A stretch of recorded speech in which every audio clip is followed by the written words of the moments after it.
Salve rapaziada, eu sou o Nunes e hoje a gente vai ver aqui como o Felipe Luiz pode transformar o Flamengo em uma máquina imbatível, rapaziada. O Flamengo nesses últimos anos teve vários grandes times e o time do Flamengo que se tornou uma máquina quase imbatível aqui na América do Sul era o Flamengo de 2019 do Jorge Jesus. E para aquele time de 2019 atingir aquele ápice, era muita concentração, muita sinergia, né, rapaziada, entre a torcida e os jogadores. E a gente pode estar diante de um novo ciclo de um time imbatível do Flamengo, agora com o Felipe Luiz, principalmente desse último jogo da Libertadores, onde o Flamengo amassou o Estudiante, mas infelizmente só vencemos por 2-1. Porque a gente foi assaltado dentro do Maracanã. E a gente vai ver esse vídeo aqui lá do Futebol Máximo que fala justamente sobre isso. O link original vai estar aqui na descrição como créditos. Bora lá pro vídeo, rapaziada. O futuro do Flamengo promete ser imbatível. Toda a equipe do Flamengo terminou a partida com um sentimento específico e o torcedor flamenguista terminou xingando até a quinta geração de um cara que tava lá no gramado. Felizmente, por uma catástrofe do árbitro, aconteceu o que aconteceu. Expulsão, sem sentido, faltas revertidas, amarelo que não são amarelos. Então a gente vai sair daqui muito prejudicado. Felizmente, o árbitro errou. Se você estiver preparado para alinhar uma mentalidade de campeão com o time do seu coração, vambora, vem comigo. O Flamengo reclamou de uma atuação do árbitro no modo geral. Faltas que ele revertia, cartão que ele dava para um lado e não dava para o outro. Mas vamos dar uma olhada aqui nos lances capitais, os que mais fizeram diferença no resultado. E que podem fazer mais diferença na classificação e no futuro da equipe nesse campeonato, esse ano. Um dos lances capitais foi no final do primeiro tempo. Nesse lance aqui que aconteceu que o Lino caiu dentro da área e o árbitro estava nessa distância, muito bem posicionado, de pertinho, vendo tudo que estava acontecendo. Nesse outro ângulo aqui dá pra gente perceber que o Lino tropeça na própria perna. E se tem uma coisa que eu tô aprendendo nesse tempinho de produção de conteúdo, é que o óbvio precisa ser dito. Então, mamãe, eu te amo, esposa, eu te amo, e o Samuel Lino só tropeçou na própria perna porque... Cara, esse pênalti não ter sido marcado é assim, algo inexplicável, cara, porque o juiz estava em cima do lance, cara. Nesse momento aqui, ó, observa esse pé dele, nesse momento aqui da passada, o pé dele esbarra no joelho do marcador que tá correndo atrás dele e por esbarrar no joelho, muda a trajetória da passada e ele acaba aí tropeçando na própria perna por causa de um desvio do adversário. Aconteceu muito parecido em 2017, na final da Sul-Americana contra o Independiente. Só que dessa vez o pênalti foi contra o Flamengo. Tá vendo? Olha aqui o... É tudo contra o Flamengo e nada a favor. O Cuejá tá na marcação, o adversário passa à frente dele e cai dentro da área. Por que o adversário caiu dentro da área? Ele também tropeçou na própria perna e caiu. E o que fez ele tropeçar na própria perna foi esse joelhinho aqui da perna esquerda do Cuejá, que bateu nesse pezinho aqui que tá no chão agora nesse momento. Na hora da passada dos dois, eles se encontram, muda a trajetória do pé direito ali na hora de fazer a passada e ele acaba tropeçando na própria perna. Logo, foi pênalti. Esse pênalti aí foi marcado contra o Flamengo na final da Sul-Americana de 2017. Esse lance no Samuel Lino aqui foi visto por um árbitro que estava a essa distância do lance sem ter nada obstruindo a visão dele em 2025. Pois é, e o Lino falou sobre falta revertida e expulsão sem sentido num lance que aconteceu já no segundo tempo com o Plata. O Plata, inclusive, publicou um story na rede social dele, marcando o Libertadores e botando parabéns, nem pra chamar o VAR. É assim, na verdade é o VAR quem chama o árbitro, não o contrário. Mas todos nós entendemos o que ele quis dizer, né? Ele tava se referindo ao lance da expulsão dele, onde ele chega primeiro aqui na bola, ele toma ali uma bica, olha, ele chegou primeiro, tomou uma bica e o juiz deu falta. O Flamengo poderia reivindicar 2 pênaltis nesse lance aqui e ele simplesmente expulsou o Plata. É inacreditável, cara. Esse juiz aqui, disparadamente, é o pior árbitro que eu já vi na minha vida. Dele. Mas sabe o que me chamou a atenção, além do que tá todo mundo comentando? Que você ainda não ativou o sininho de notificação do Futebol Máximo e faz parte dos quase 90% que assiste e nem se inscreve no canal. Mas vambora. Cara, olha só. Se a gente voltar antes da disputa acontecer, olha, aqui foi a disputa, voltando pra cá. Olha só, a disputa ainda vai acontecer aqui. E olha só o Varela de mão levantada. O Varela já tá pedindo alguma coisa e a disputa nem aconteceu ainda, tá ligado? Será que o Varela é maluco? O que tá acontecendo? O que aconteceu aqui, rapaziada? Deixa aí nos comentários se você sabe o que aconteceu nesse lance aqui, fora o pênalti que ele inverteu a falta do Flamengo.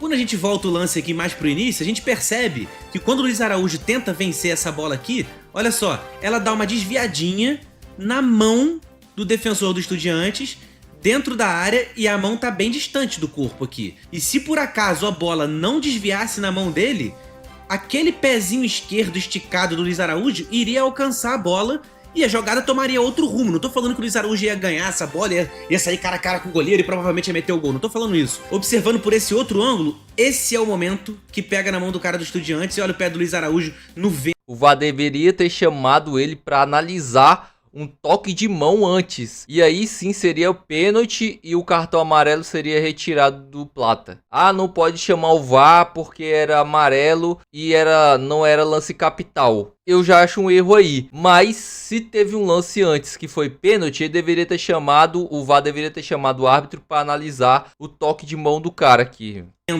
Porque a bola foi desviada na mão dele e depois o Plata chegando primeiro na bola e o jogador do Estudiante atrasado chutando o pé dele.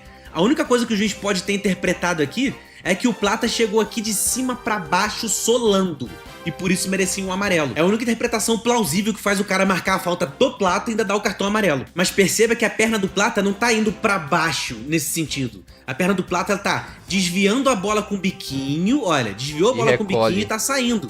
Então, quando o Plata toma o chute na sola, ele já tá dobrando o joelho, ele tá te atirando a perna, ó. E aí ele sofre a falta. Nesse ângulo aqui, fica ainda mais claro, não dá pra ver o desvio na mão, ó, agora que é o desvio na mão. Eu assisti no jogo em tempo real, viu que o cara perdeu o tempo da bola e fez o pênalti. E o juiz, dentro do campo, não teve essa percepção. Ele tava com a maldade já. A mão tá escondida atrás do corpo deles, a bola. Mas aqui fica muito claro como que o Plata chega bem primeiro e consciente com um biquinho na bola, olha. Olha.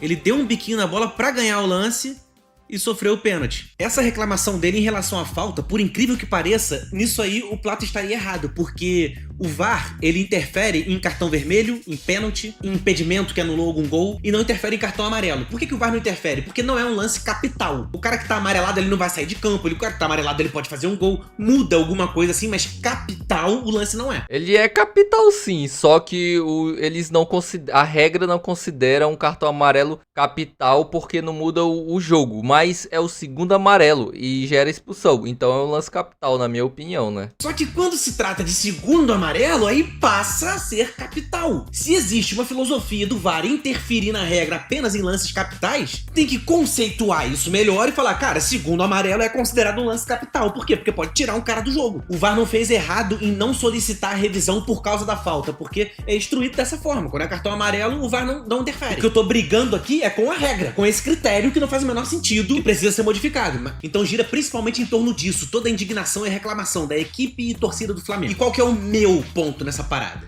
Eu penso o seguinte, cara, o Flamengo de 2024, na temporada do ano passado, o Flamengo jogou 73 partidas, vagabundo. Quando uma comissão técnica vai armar uma equipe, vai montar um elenco, qual que é uma das coisas que ela pensa? Ela pensa, cara, é muita partida no ano, esses jogadores naturalmente vão se machucar, vão ficar suspensos, vão ter algum problema pessoal com a família e não vai viajar com a equipe, alguém vai ficar gripado em algum momento, alguém vai ter uma indisposição estomacal e não vai pro campo, alguém vai se machucar no aquecimento logo antes de entrar e não vai jogar e precisa ter um reserva. Então tem um grupo de coisas que acontece que são imprevistos, a gente não tem muito controle, só que são imprevistos previsíveis, como se fosse... Finge que isso faz sentido. Tipo, não tem como prever que o cara vai se machucar nessa etapa da temporada. Mas, cara, tem como prever que provavelmente ele vai ficar fora de vários jogos até o ano acabar. E a montagem do elenco já é considerando esse tipo de coisa. E agora tá chegando no meu ponto desse vídeo aqui, olha só. Todos esses jogos aqui, essa lista imensa de resultados, um jogo atrás do outro, todos eles aqui aconteceram em 2025. E esse ano ainda vão acontecer mais outros jogos, mais muitos jogos.